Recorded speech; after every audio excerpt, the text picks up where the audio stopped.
stayed upstairs in my room. I remember a few times turning over to him, and he was a really handsome guy. I looked over at him and I saw this hideous face of a woman.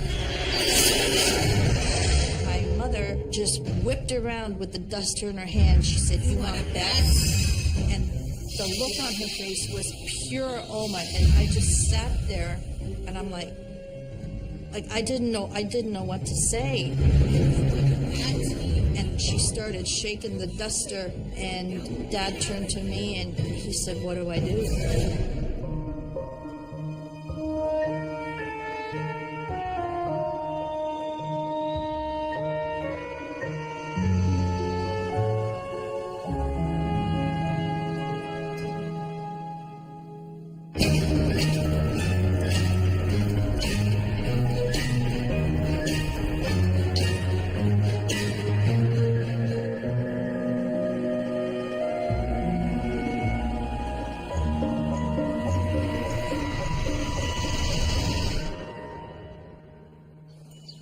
This little house in London, it was very much a tiny little cottage home. Many of us who walked in and people who had come in just had a bit of an uncomfortable feeling. If you spent any time in there, you would kind of feel like, is there someone watching?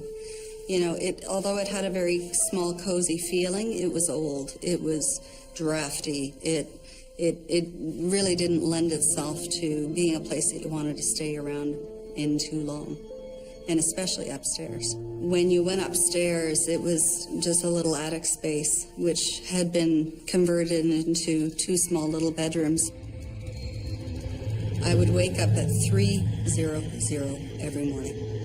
I'd be fast asleep, and all of a sudden I'd wake up feeling that there was something there, either right above me or right around me, and I would literally look, is there anything here?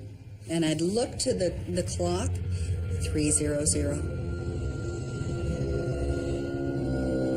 And then other things just started happening, like really more physically and more visibly after that. That was still very much a sensation, but you could tell there was something there.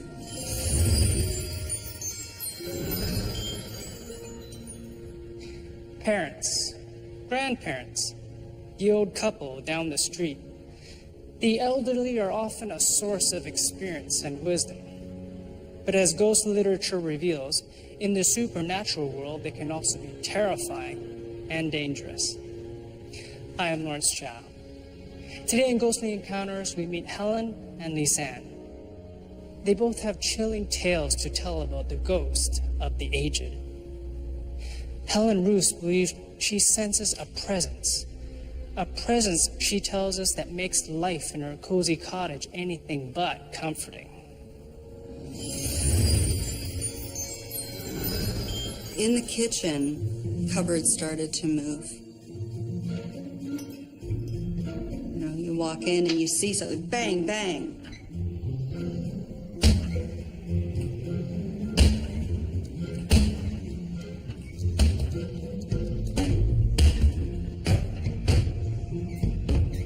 Or like someone was really there holding it and closing it right in front of you.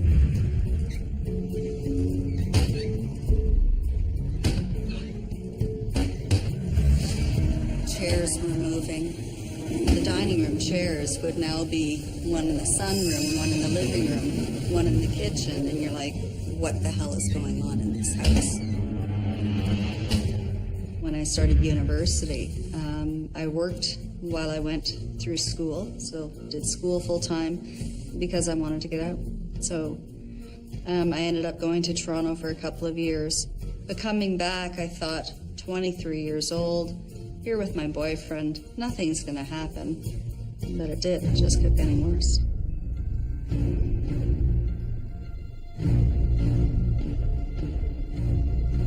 One night, between my boyfriend and I sitting, we were watching TV, there was such a distinct waft of perfume. My mother didn't wear perfume. I did, but it was certainly not my perfume. But all of a sudden I thought, who's entered the house? A few seconds later, I was pushed on my side, that I literally got pushed. And my boyfriend was on the other chair. I'm on the couch watching TV, and I thought, whoa, someone's right here beside me. You know, it wasn't just a matter of you know, a wisp of a curtain moving that you think, oh, gee, someone's here. No, it got very, very physical. And then I remember I was doing some research for a pretty big paper, and I literally had about 20 books. I think they were huge. I'm a history major, so these things are hefty, and I had them all organized on our big coffee table.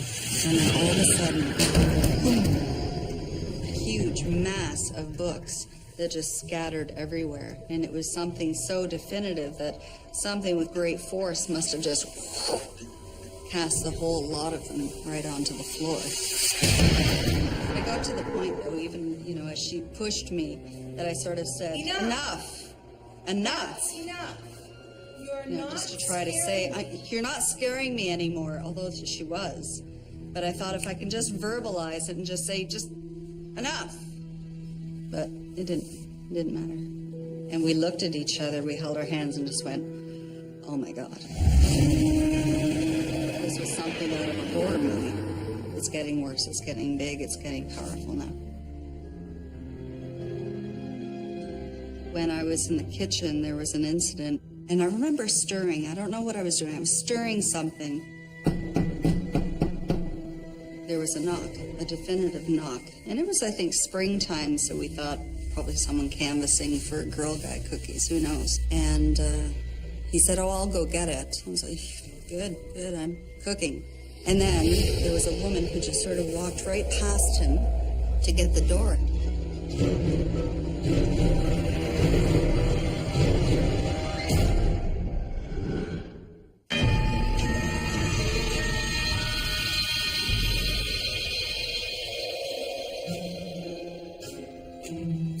When I was in the kitchen, there was an incident, and I remember stirring. I don't know what I was doing. I was stirring something. There was a knock, a definitive knock. And it was, I think, springtime, so we thought probably someone canvassing for Girl Guide cookies, who knows. And he said, oh, I'll go get it. I was like, good, I'm cooking. And then there was a woman who just sort of walked right past him to get the door. So she walked right by him, right in front of him, and it was just this swoop of and of a woman in a dress, like a 50s floral dress, and an older woman. It wasn't a young woman, it wasn't my mother's middle age at that time, it was an old woman. It was someone, and it was someone in the house. You just couldn't deny it.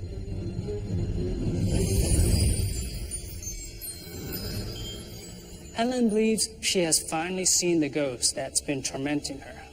Now she wonders what new terrors the future holds. When I moved back from Toronto, my boyfriend stayed with me, with my mother. I mean, we were 23, 24 years old. It was all right. We stayed upstairs in my room, and none of us had a very good feeling being up there.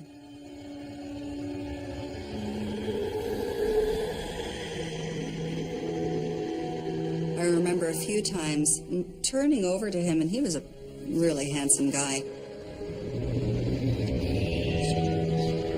I looked over at him and I saw this hideous face of a woman. Just a hideous, drawn, skeletal face. She said, "You're not supposed to be here." Those were her phrases. "You're not supposed to be here. You're supposed to go." It was just horrible.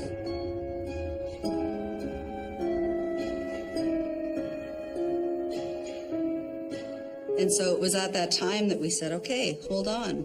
Let's see if we can figure out who this is. We went next door, and we're still very good friends with the older lady who's now 98, 99. And we walked over, and I said, who lived in this house? Oh, yeah, that was Aunt so-and-so. Yeah, she passed away in the early 60s, as she does her stories. And I said, would you happen to have a picture? Oh, yeah. So she opened up the photo album and she's showing Tom, Dick, Harry, and here she is. And there was her face. And the face of a very not attractive, gaunt, skeletal-looking old lady. And I just, that's her. And I had to shut it right away because that was her. That was her.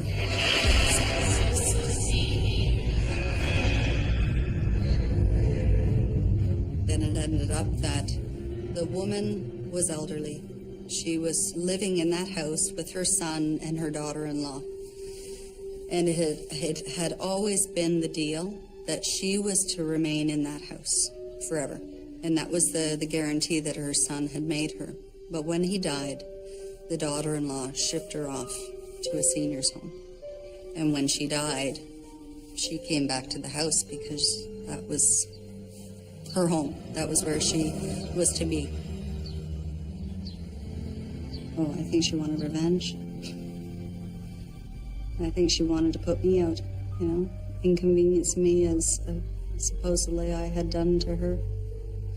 It's funny, though, because I visit my mom very, very regularly. And still, when I drive down Old Wonderland Road and I see the house and I look at it and I'm unsettled. I don't like looking at it. Helen tells us the ghost of an old woman drove her out of a house she considers her own. But Lise Ann Bond speaks of the ghost of an elderly woman with whom she has a far more personal connection. Growing up, I had a very good childhood. Where my parents are concerned, where my grandparents are concerned, I did not. I got along very well with my grandfather. I did not get along very well with my grandmother, and that formed me into partially the person that I am today. In the summertime, when I was off of school, my parents would send me to my grandparents' house for a week out of the summer, and I hated going there. In their backyard, they had 3 hills. I was riding my bicycle down the hill, and I didn't step on the brakes fast enough, and I fell over to one side, and I hit my head on the ground. And I had all these scratches on the side of my face. My grandmother came out of the house and yelled at me to come up to the house.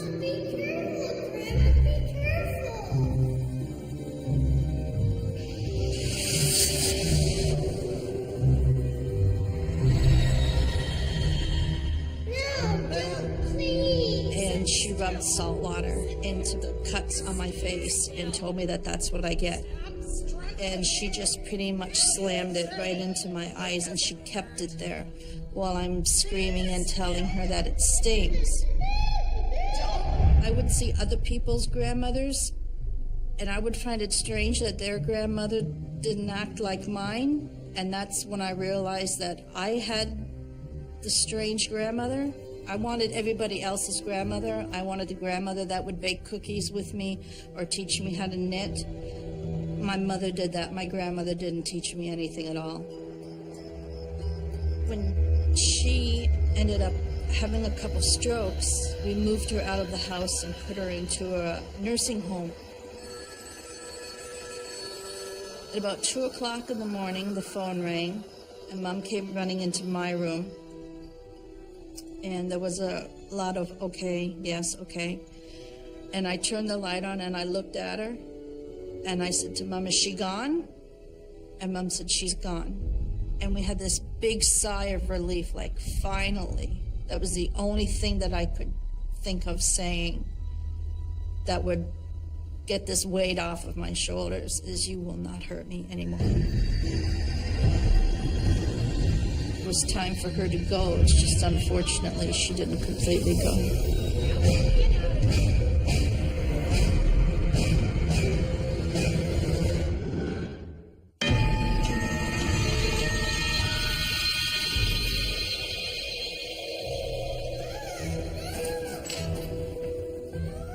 I would see other people's grandmothers, and I would find it strange that their grandmother didn't act like mine. And that's when I realized that I had the strange grandmother. After she died, she has made her presence known in my house. Oma is able to use glamour magic, as us pagans call it, and she will morph her face onto my mother's. My mother will start talking like my Oma and start using phrases that my Oma used to use that was in her vocabulary, like, do you want to bet? And oh boy, which are things my mother would not normally say. We had made plans to go somewhere. I believe we were going to Hamilton. And I said to Mom, okay, are we ready to leave? And Mom was dusting the china cabinet with her back to us. And Mom said, where are we going? And Dad said, well, we had plans to go to Hamilton today. And she said, no, you didn't. This is the first time I've heard something about it. And Dad said, no, we've said this to you before. And jokingly, sometimes we will say to my mom, Mom, you're losing it. You know? And she just whipped around with the duster in her hand. She said, you want to bet? And the look on her face was pure Oma, and I just sat there, and I'm like I didn't know what to say. She started to take on Oma's face, where her jowls were starting to hang, like Oma's did. Her hair would slowly start to curl, and she would become much paler. You know, I've known my mother all my life. I know how my mother talks, and when Oma takes over Mom, the voice will change to my Oma's voice. And she started shaking the duster. One of Oma's moves was she would shake her fist at you. She started shaking the duster, and Dad turned to me and he said, what do I do? And I said, Oma, just go.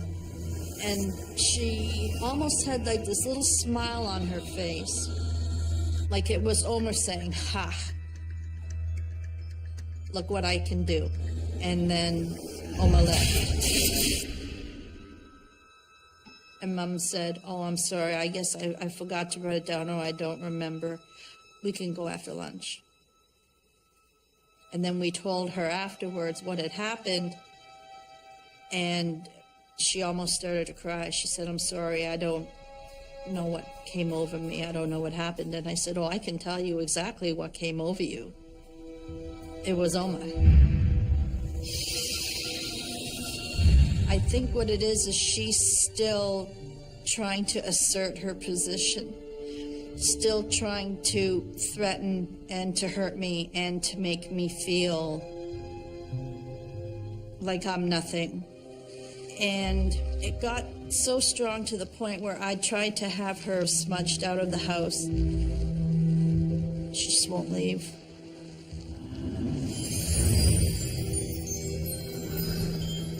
Lisanne believes that her Oma, her grandmother, in death as in life, wants to hurt and terrify her. But she has a very different relationship with her Opa, or grandfather.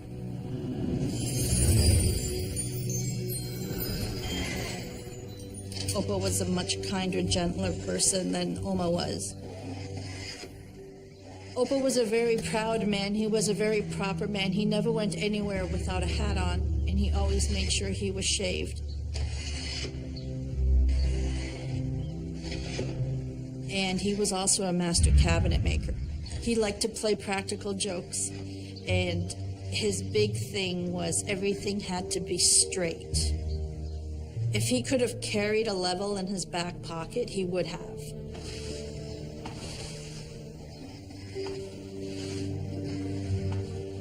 I have a 13-foot dresser. I have a coffee table. I have an entertainment center.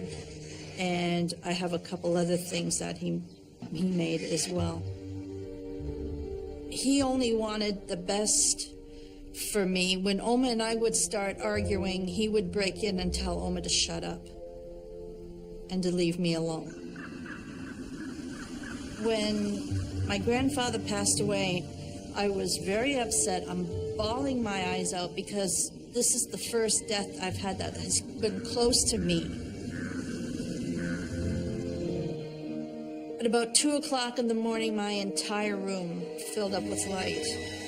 And I woke up and I looked, and Opa was standing at the end of the bed. He looked at me and he smiled and said, "I'm here to say goodbye." And he kind of shriveled down into this ball of light and went out the window.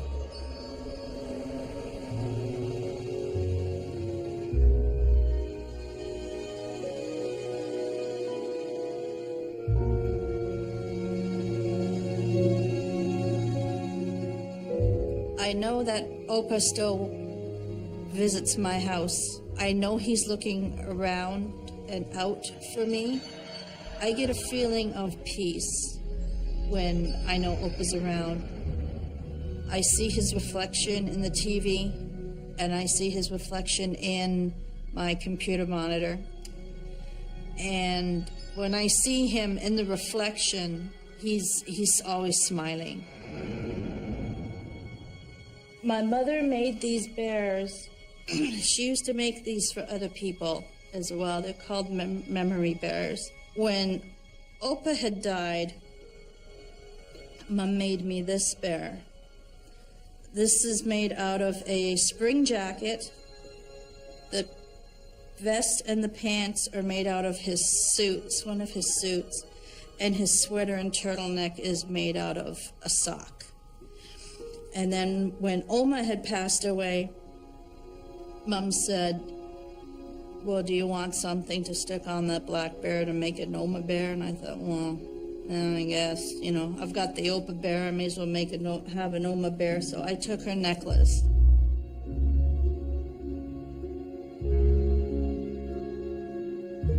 I do believe Opa is in some way keeping Oma away. I have enough of Opa in my house. I have photos of Opa. I have the furniture. When you walk in my house, the first thing that you see is the wedding picture of my Oma and my Opa. So I have him in my house. Unfortunately, she's there, but I have Opa there. In both Lisanne and Helen's stories, ghosts superimpose their faces over the face of someone else. This type of ghostly possession is a common theme in supernatural literature. Our experts notice a deeper parallel in the two stories. They tell us that it is attachment to something or someone that keeps ghosts among the living. Helen believes the ghost of the old lady was attached to the house she lived in during her life, and so she returned to drive out the woman she saw as an interloper. Lisanne believes her Oma was attached to the anger and hatred she had towards her daughter and granddaughter. She returned after death to torment them. Fortunately, Lisanne has her Opa to keep her Oma at bay, and to bring some joy to her memories of her grandparents.